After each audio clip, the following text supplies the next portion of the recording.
Gentleman's time has expired. The chair recognizes the gentleman from Wisconsin, Mr. Fitzgerald, for 5 minutes.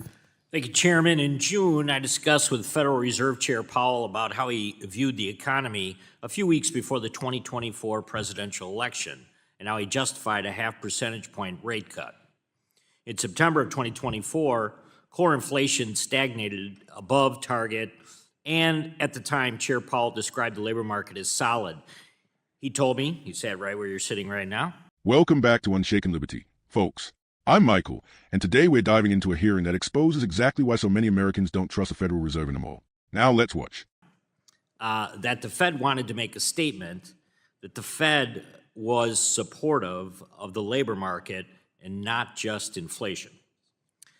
The economic backdrop is nearly identical today. As you know, core inflation was only 0.1 of a percentage point higher despite tariff fears relative to September 2024. His reason not to cut in June or July of this year was due to fear the tariffs would cause runaway inflation. Yet the Fed's Teal Book advises the tariffs are not inflationary, but rather a one-time price increase, especially when inflation expectations have remained consistent with 2% inflation, which they have been, according to the Fed.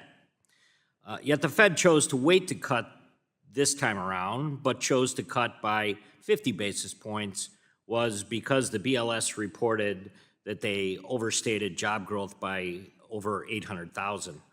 No one knew that the BLS overstated job growth again until a couple of weeks ago, but Governor Waller had been warning everyone since July that the labor market had been overstated by a large amount again. But the Fed chose not to cut in their last meeting in July. Now we have the news as of this afternoon. But this raised serious questions, and I said that to the chairman, not just on Wall Street, but across the country, about whether the data truly supported such a move or whether it gave the appearance of influencing political outcomes. But it doesn't appear that there is an inconsistency in application of monetary policy decisions.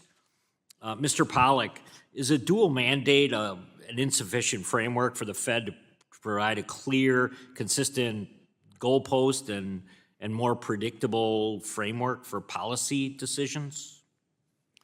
Congressman, as I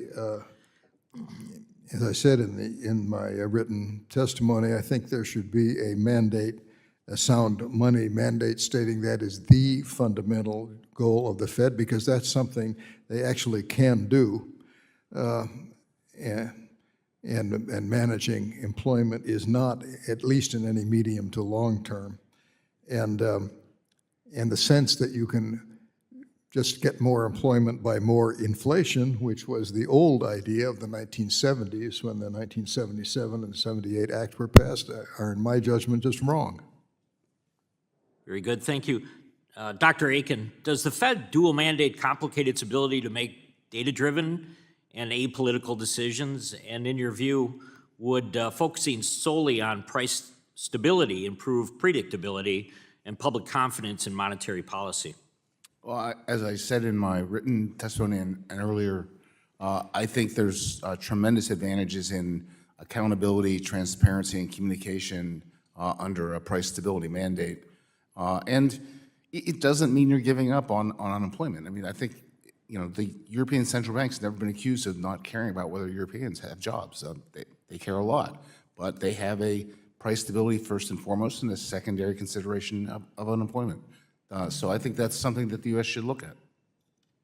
And Mr. Dubé, how are small businesses and consumers supposed to make sound investment or spending decisions when the Fed is continually pivoting between the two mandates that we just discussed?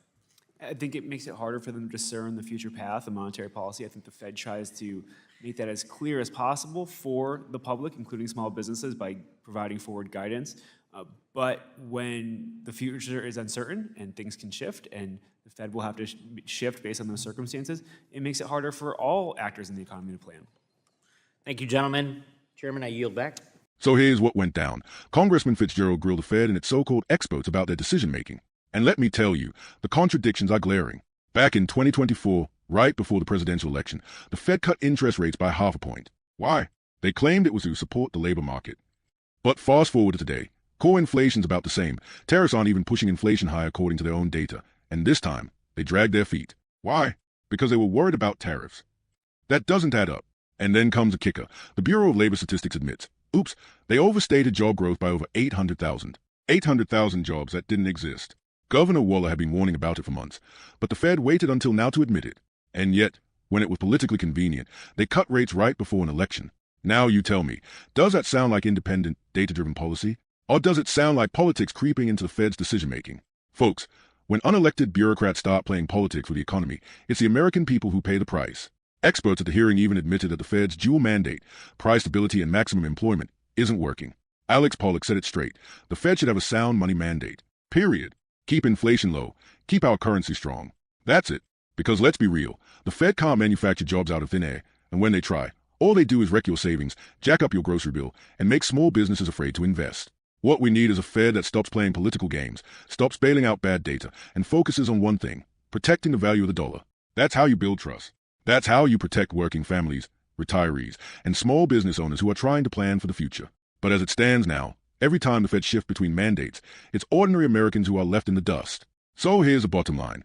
The Fed's inconsistencies are hurting confidence in our economy. Republicans need to keep pressing for accountability and for a sound money mandate, because that's the only way to stop Washington elites from manipulating the system for political gain. This is Michael with Unshaken Liberty. Stay informed, stay free, and stay unshaken. Don't forget to like, share, and subscribe. And let's keep fighting for the truth.